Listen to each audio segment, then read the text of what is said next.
Hats Off to Dr. Seuss is a traveling exhibition revealing the mystical world of Theodore Geisel, a private collection of Dr. Seuss's more adult paintings, and an extraordinary trove of hats tucked away in a secret closet now made available only for public viewing. Media cameras, Not to worry, we take a peek under Geisel's hat, exploring the talents and motivations of an American icon on Newsmakers. Theodore Geisel was a complex 20th century artist. His works now grace classic art galleries. Here at the Holland Area Arts Council, we catch up with Bill Dreyer, director and curator overseeing the art of Dr. Seuss. Theodore Seuss Geisel, you can call him Ted, you can call him Dr. Seuss. Most of us are aware of his illustrations, his books, the rhyming within those books and the narration, some of the animated specials that came out. But there's this secret world in which he lived, and that includes a secret world of art that he kept tucked away for a long time. And you have brought this out to the world to see. It's a great story to tell about Dr. Seuss. During his lifetime, when he was creating his children's books, when he was doing commercial projects, at night for his own personal enjoyment, he painted. It's the one thing he loved to do more than anything, is to relax and paint, oftentimes well into the night and into the middle of the night. In fact, some of the paintings are now referred to as his midnight paintings or his secret art. The influence comes from where? Because early in his life, he's not really sure where he's heading. That's true. In fact, he decides to leave college and travel Europe for his education. And on those travels, he happens to come into contact with the first Surrealist exhibition in France, in Paris. And Surrealism is the foundation for much of the work that you see in the collection. But he also tries his hand at different artistic styles or genres. Abstraction, realism, cubism, and historical painting, and even the Deco period. So he tries his hand at very different styles of artwork.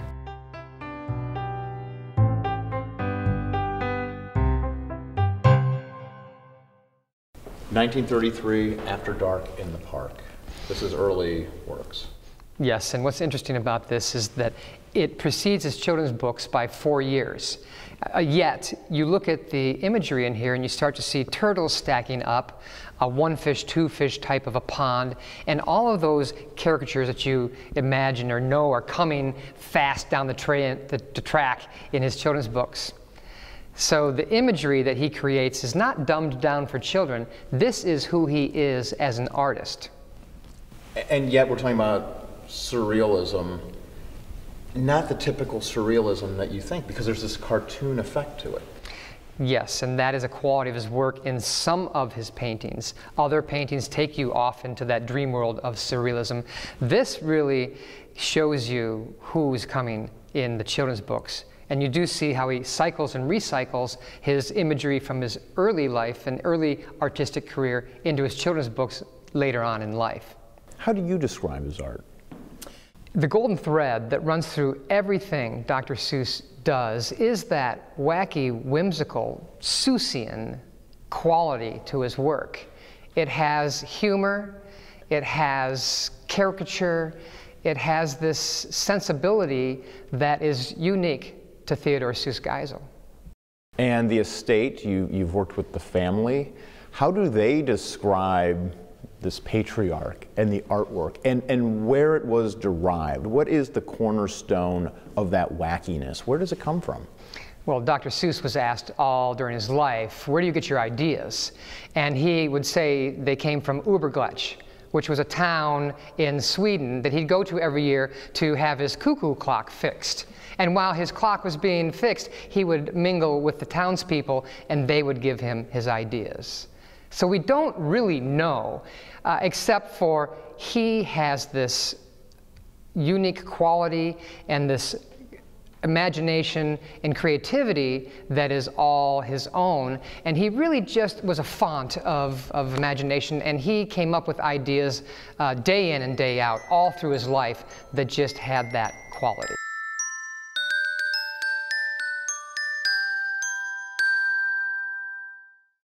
1955, so we're now later in his career.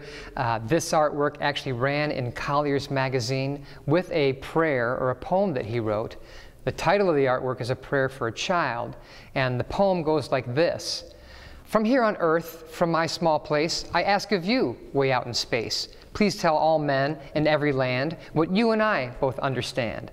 Please tell all men that peace is good. That's all that need be understood. In every world, in your great sky, we understand, both you and I. This is a very humanist prayer, and he wants his work to appeal to children of all faiths. So he doesn't impose his religion, and he makes it very broad and general, yet beautiful. Did his parents have an influence in this? Well, his mother certainly encouraged his art, and he even painted murals on his bedroom walls when he was growing up.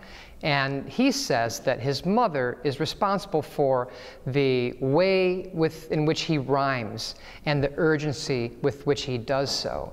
She would read a pie chart because she worked at the family bakery when he was growing up. And when Ted was a young boy and having a hard time sleeping at night, she would recite the pies, and it would be lemon and mincemeat and apple and strudel. And that quality seems to have influenced his rhyming schemes for his children's books.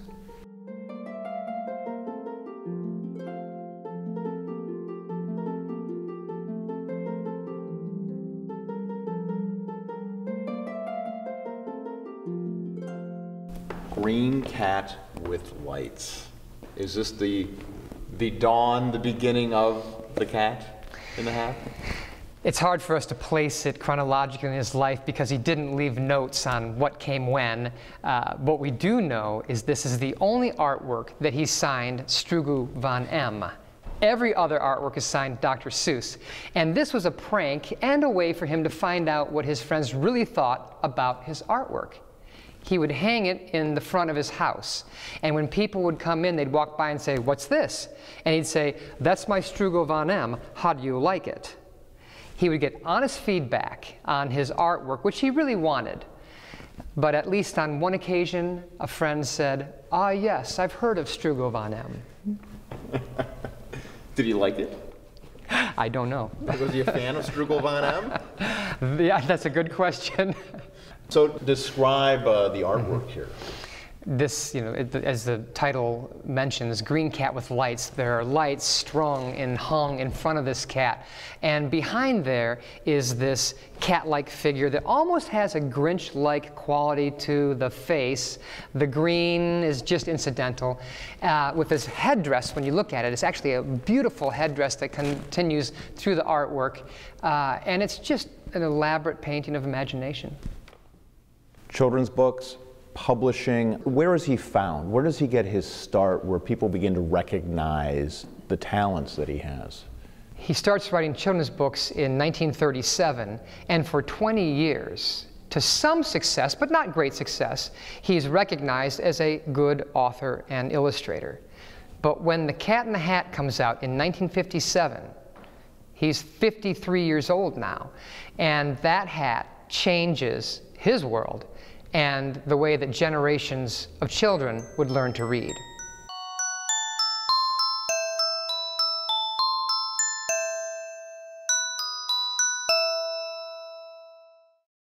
His first book. And to think that I saw it on Mulberry Street. The story there.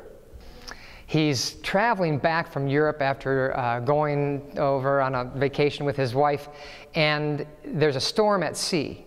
And the engines are rolling and has this cadence about it. And he sat and listened to that cadence and came up with a book. And to think that I saw it on Mulberry Street, a story that just can't be beat. And that started his idea to write a book out of the cadence of the ship's engines. How did he sell that? How did he get a publisher to take him up on that? Well, it was very difficult for him to find a publisher. He actually went to 27 different publishers to hawk his book and to try and find somebody to embrace it. And every one of them said, it's too different. It doesn't have that clean moral that our children's books should have.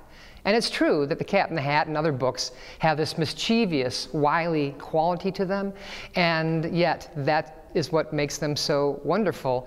On the last publisher, he finally found somebody who said, "We like this," and in fact, the rest is history.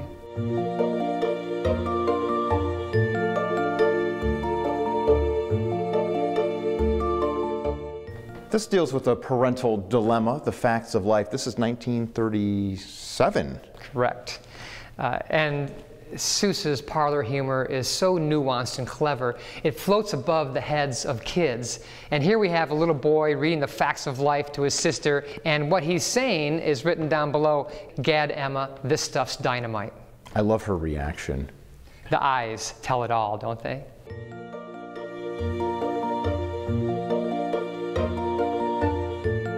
And of course, you've got Green Eggs and Ham, iconic, much like The Cat in the Hat, but there's a story behind Green Eggs and Ham. As he was becoming more and more successful in his children's books, his good friend and publisher, Bennett Cerf at Random House, bet him in a friendship way, "I'll bet you can't write a book using 50 words or less." And Ted Geisel took up that challenge, and he wanted to make sure he used 50 unique words, so he started repetition. And this book is an exercise in word conservation. And when you think about it, I will not eat them on a boat. I will not eat them with a goat. I will not eat them here and there. I will not eat them anywhere. He uses 49 monosyllabic words, and the 50th word is anywhere, and he won that bet. Green Eggs and Ham, we know the story, the bet with the publisher. This is one of the panels from Green Eggs and Ham, and it shows us the process of illustration and the narration as well. Going into the archives and researching the original concept drawings and rough drawings really tells you much of what was going on from an artistic standpoint.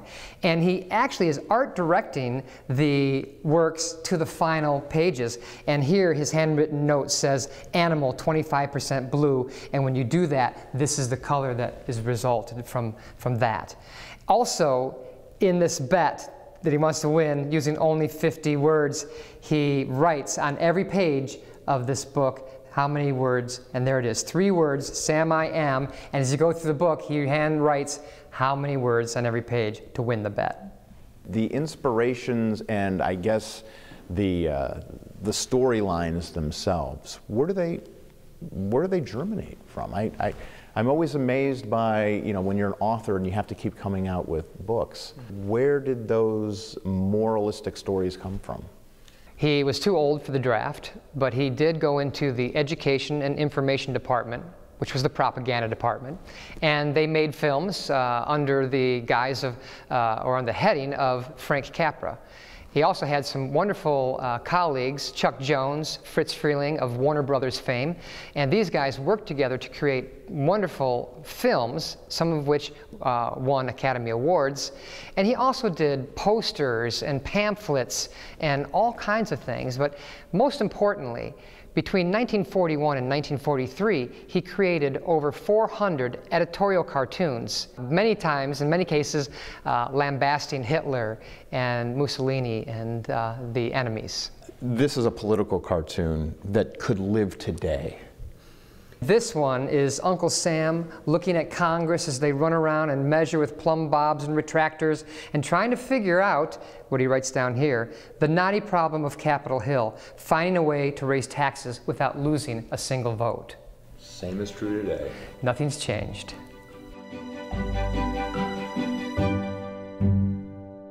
There's always a moral to his stories, but is there a political element tucked away in each story as well? I think from his own life experience, the book The Sneetches is a book about discrimination and how we should be more tolerant. And I imagine that his experience growing up filtered into that. And I think he also had compassion for people who were discriminated against. And that book really tells that story. The Yertle the Turtle book also has a hidden political message. In fact, he considered Yertle to be Hitler, and he originally drew it with a mustache, but he thought that was gilding the lily a bit too much. But it's about dictatorship, so here he is understanding the demons of dictatorship, and he writes Yertle the Turtle, who builds himself up on the backs of his people and at the end gets toppled.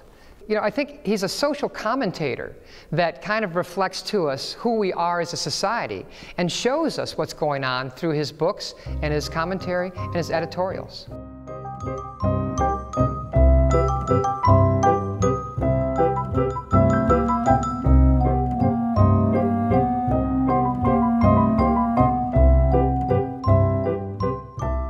So Seuss moves to California in 1948, and we begin to see the La Jolla bird series.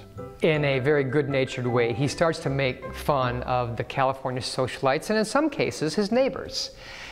This is an artwork called Martini Bird, and here is, of course, every woman in La Jolla will walk around the house in a negligee with a martini in one hand and a teddy bear in the other hand.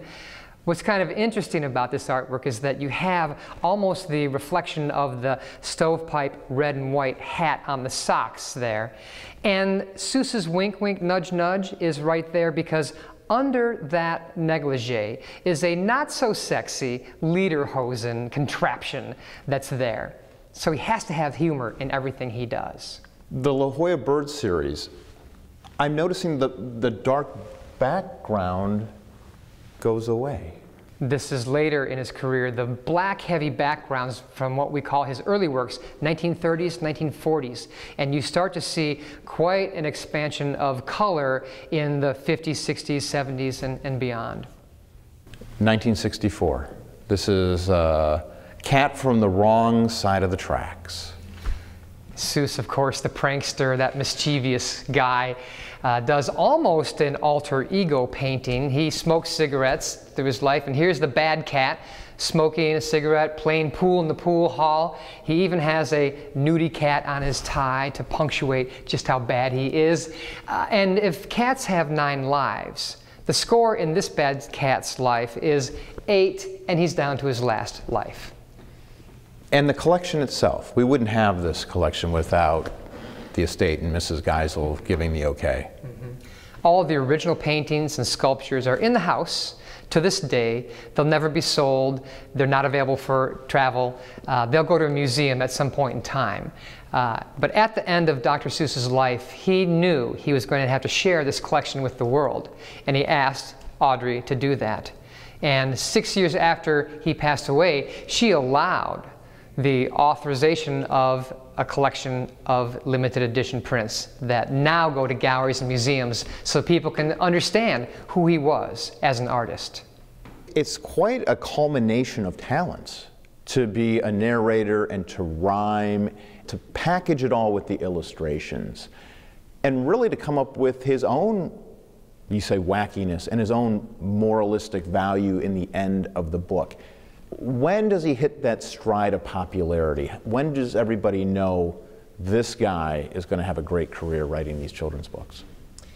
Beatrice Potter knew that Seuss was a very special author and illustrator. Early on in the 1930s and 40s, she reviewed his books and said that they were really wonderful. But it's not till 1957 that The Cat in the Hat comes out. At that point, and because of the success of that book, people went back and started to read his books that he had written for 20 years prior. And every book thereafter really became a sensation and a hit. And every year at Random House, they awaited Dr. Seuss's arrival from California, where he would travel to New York City to read his latest book. And it was quite an ordeal for him to do that every year. The hats, we know about the hats, the 500 hats of Bartholomew Cummings. The Cat in the Hat. What is it about the hat? I think that Dr. Seuss knew that there was an inherent magic in hats. He also knows that hats are transformative. And he takes these hats and puts them on a character and makes them larger than life. He also used hats in his own personal world. The hat collection that he maintained through his life at the house is really something of amazing lore. And at the parties at their home, if he thought the party was lagging a little bit, he'd go into the hat closet and bring hats out and put them on all the guests at the home. And as Audrey Geisel, his wife, says, when you put perfectly ridiculous chapeaus on the heads of people at a fairly formal dinner party, the evening takes care of itself. You've been introduced to this world for over a decade. You began to delve into the collection itself, which then revealed and opened doors into the hat collection. So take me back to those early days when you first were able to, walk through the estate and to see the art there, and then to open that magical door. It was about a decade ago when I was at the Dr. Seuss estate researching the original artworks, and on one occasion, Mrs. Audrey Geisel said, "Bill, would you like to see the hat closet?" And she motioned me into the library, which is floor-to-ceiling, wall-to-wall bookshelves. And then she takes one of the bookshelves and pulls it away from the wall, revealing a hidden room with hundreds of hats hanging on both sides of that closet. And you can imagine you get goosebumps, and you are walking into something like it's out of a James Bond movie. And you are in a whole different world, and you're seeing hats from all around the world that he collected from the 1920s to the end of his life. Talk about those iconic hats in the collections, the ones that stand out most in your mind and that have the most meaning in his life. As you can imagine, there are frilly, flowery, colorful, feathery, wacky hats in his collection. And those certainly are what you might expect from the good doctor. But there are also historically significant hats from World War II. He stopped writing children's books for 7 years so he could dedicate himself to the World War II effort. And during his visits to the campaign in Europe, he collected and found and brought back hats with him. The most important hat that he told his stepdaughter to make sure no one ever took that hat or did anything with it was a concentration camp hat that he found somehow when he was near Buchenwald back in the time. And he's German, so this has quite a bit of meaning for him. It certainly does. As with German descent, he experienced the kind of discrimination that the Germans did when we were going to war against the Germans for World War II. And of course, in the collection is the hat from The Cat in the Hat, perhaps the most iconic hat in the world. It's the big hat that people come in and ta-da, and it almost sings, and you look at it and there it is. I have to say that the hat probably came after the book instead of inspiring the book. He had no way of knowing that The Cat in the Hat would be so huge and so successful. And after that occurred, I would imagine that somebody made this beautiful Cat in the Hat stovepipe hat that is right here in the exhibition. He gets into animation at a certain point, and some of those have become annual classics that you and I remember as kids, and our kids are watching today. Was that the stepping point to get into the animation? Chuck Jones, who we had worked with during the war, approached him and said, "We should do an animation of your How the Grinch Stole Christmas book." Ted was reluctant, but Chuck convinced him that we should do this, and in fact, it is now probably the most famous animated show during the holiday season. In most fine art galleries, everything is at eye level, but here you need to look up. Dr. Seuss and taxidermy, who knew? What he actually called his collection of unorthodox taxidermy. And in the early 1930s, he took real beaks, real horns, real animal parts from his father, who was the superintendent of zoos in Springfield, Massachusetts.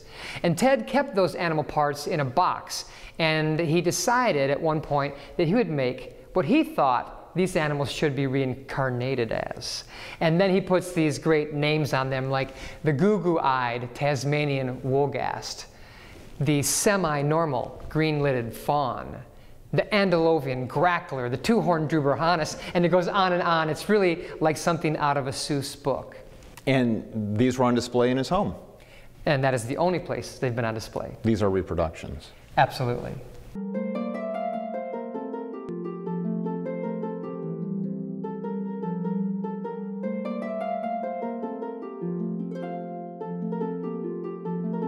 PBS WGVU, we air The Cat in the Hat, knows a lot about that. It's animated, and the artwork comes through. It's as though the pages are coming to life. There's a theme, though, in the show about animals. It's about children learning about animals. And when you look at much of Seuss's artwork, obviously the cat, you see a lot of these bird people. How important were animals in Ted's life? Well, he seems to prefer to draw a portrait of an animal than a person, yet they have personalities, and sometimes they were actual people that he was depicting in animal form. So I think that that is his preference for how to send up a humorous pun or joke. How should people remember Theodore Seuss Geisel today when we look at his works and we look back at his life? How do we best interpret him as a person and his artwork? Dr. Seuss will always be remembered for his greatest contribution, which is his efforts towards children's literacy. His children's books are really the big umbrella. However, what's wonderful about this exhibition is that you get to see another side of him, and now, 20-some years after he passed away, he's being recognized as a significant 20th century American artist. Bill Dreyer, thank you so much. Thank you, Patrick.